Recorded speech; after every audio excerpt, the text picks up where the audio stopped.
we're real privileged at the Kemp Foundation to have great support from a number of people from the Kemp years.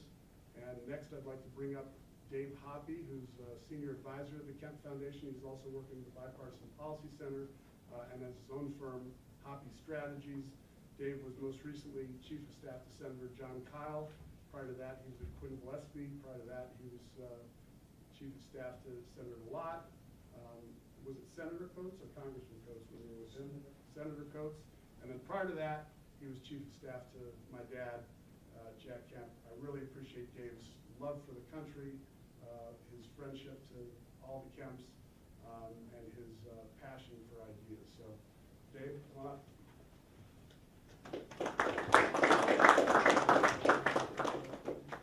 Thanks, Jimmy, very much. I'm going to talk a little bit about Jack Kemp, the politician, because I think it's relevant for what we're talking about today. There's a number of us who remember when Jack was sort of a lonely voice on an issue called tax rate reductions. And all of us who have looked at the huge success of the Reagan years and Jack's critical leadership during those years see this as something just happened. It was magical, it was fine, it was always easy, everything was great. Well, it wasn't always easy. Everything wasn't always great. In the middle 70s, when Jack, as a backbencher Republican, was starting to talk about these issues and talk about tax cuts and try and find a way to change the Republican Party, a party who had come on hard times.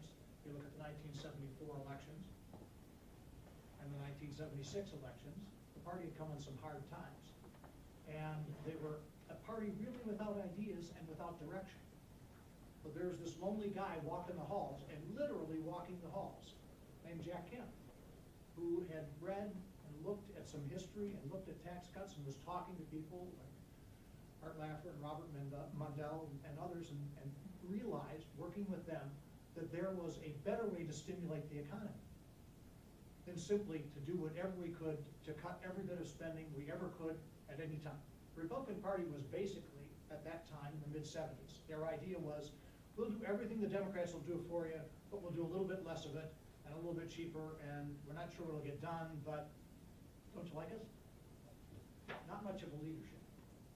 But Jack literally would go through the hallways and grab his colleagues, and he'd grab them at committee hearings, and he'd grab them at lunch, and he'd grab them at meetings, and he'd grab them at fundraisers, and literally would proselytize the idea of across-the-board tax rate cuts. In fact, it got to the point, I remember as a staffer at that time, seeing people who were walking down another hallway in the Rayburn building, and they'd see Jack at the end of the other hallway. They'd go a different direction just so they didn't have to talk one more time about tax rate reductions. It wasn't all that popular. In fact, if you look, really, the corner was turned in 1978. In California, there was it Prop 13 or 14? 13. Howard Jarvis was the leader, and it was to hold down, as I recall, taxes for, it was to hold down taxes in California, I think, for paying on land or houses. But also going on at that time, you had some people starting to campaign on across-the-board tax rate cuts. One of them was a youngster named Jeff Bell, who took on I think 36-year incumbent, Clifford Case, a longtime Republican senator from the state of New Jersey, and beat him in a primary. And he beat him basically talking about economic growth, economic opportunity, across-the-board tax rate cuts. At that same year, on the floor of the House, there was what was called the Humphrey Hawkins bill. I was in the House then, and also was in the Senate, was passed into law. But the Humphrey Hawkins bill was specifically put together to order the Federal Reserve to not only look at the value of money, but the unemployment rate. However, on the floor of the House, they had an open rule for the Humphrey Hawkins bill. And so a lot of amendments were offered and a lot of things were discussed. And Jack spent a lot of time on the floor of the House during that debate talking about some ways to stimulate the economy, across-the-board tax rate cuts. And he talked about what was then the Kemp-Roth bill. If you look, next thing that happened, once again, there were a few things starting to grow here, a few shoots coming up out of the ground. but it was still a very lonely battle. You then go into 1979, and Ronald Reagan is looking at running for president. And at some point in 1979 or early 80, and the others can tell you about it because they were in those meetings, I read about them, and heard about them from them, but Ronald Reagan sat down and talked to Jack Kemp. There were many people, many is probably an exaggeration, there were a number of people who said to Jack, you ought to run for president. And Jack may have flirted with the idea in the corner of his mind, but he was really more interested in getting the idea out. And he went to meet with Ronald Reagan and walked him through this economic policy and said, this is why it'll work.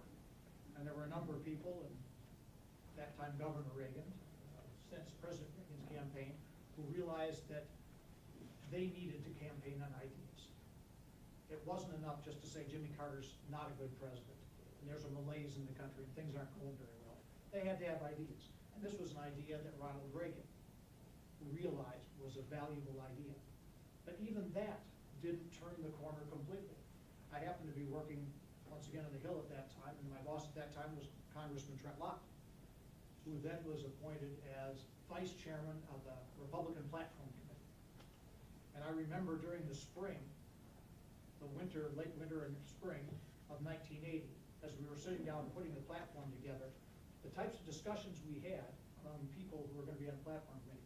Senator John Tower was the chairman of the platform committee. And we had some very tough discussions about this crazy idea, this voodoo economics idea of across-the-board tax rate cuts. Later vice president, but George Herbert Walker Bush, running against Reagan, had called all these crazy ideas voodoo economics. And it grabbed the headlines. The mainstream media, which was the only media at that time, grabbed it and said, yeah, they literally tried to tar Reagan with this. And Reagan said, yeah, that's what I'm for. He didn't run away. Said this is what he was for. But I remember as late as May of 1980, the Senate Republican caucus had a very difficult meeting in deciding whether they would be supportive of Reagan's idea of across-the-board tax rate cuts. And almost reluctantly, to tell you the truth, they said, okay, we'll support it. They weren't very loud supporters. You had Senator Bill Roth from Delaware, who was a very vocal supporter. But if you look, Reagan took them on, they went into the Republican platform, they became the initial economic action that President Ronald Reagan decided to take. This was the hallmark of what Reagan was doing, across-the-board tax rate cuts. Now, even at this time, in 1981, you've got a Republican Senate, a House of Representatives that is controlled in the majority by the Democrats, but had a majority of conservatives. If you want to look at it in a parliamentary situation, the Congress elected in 1980 had about 230 people who would be called conservative of some form or another. About 30 of them, to 40 of them, between 30 and 40 of them, were Southern Democrats, at that time called bold evil Democrats.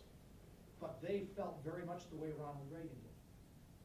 As late as March of 1981, when the House is starting to work on its budget and the Senate starting to work on its budget, the majority leader of the United States Senate, Howard Baker from Tennessee, called the Reagan program of cutting tax rates across the board a riverboat gamble. That's your majority leader, President Reagan's majority leader in the Senate, in March, after Reagan has been elected, and he said, this is my program, this is what we're going to try and do. His majority leader in the Senate called it a riverboat gamble. In the summer of 1981, the bill was passed, the House passed, and the Senate signed into law in August by President Reagan. I recount this because I think the history is relevant to talking about the gold standard. It's not popular. This isn't a room where we were going to have 350 people just begging to get in. But it is an idea that has to be pursued. Let me just talk a little bit about money, and then I'll leave it to the people who are really smart, like John and Jeff and Rick, because they actually know what they're talking about, as opposed to political meanderers. But I think everybody probably has a yellen in their pocket. It used to be Bernanke's, but now they're Yellen's. Because all money is backed by something. In this case, the full faith and credit of the United States of America.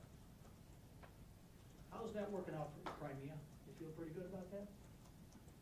That's what backs money. Now, sometimes the Fed is really controlling it. And if you look at the Fed's policies over the last 3, 4, 5 years, they are in lead control. But if you look at 2009, when we had a supplemental appropriations bill of, what, $900 billion, it was really more the Obama. The dollar is a reserve currency, which gives us the right to spend money and almost never have to balance our books.